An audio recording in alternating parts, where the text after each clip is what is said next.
আমি চাঁদকে বলি তুমি সুন্দর নও আমার মায়ের মতো। গোলাপকে বলি তুমি মিষ্টি নও আমার মায়ের মতো। আমি চাঁদকে বলি তুমি সুন্দর নও আমার মায়ের মতো।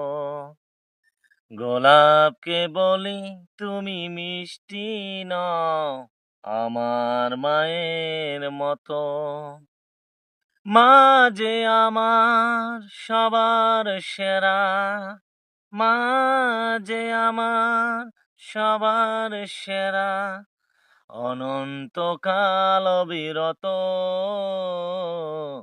আমি চাঁদকে বলি তুমি সুন্দর নও আমার মায়ের মতো। একটু গজল বলার চেষ্টা করলাম। কেমন হয়েছে? আশা করি কমেন্টে জানাবেন সকলেই। সকলেই ভালো থাকবেন। ঈদ মোবারক।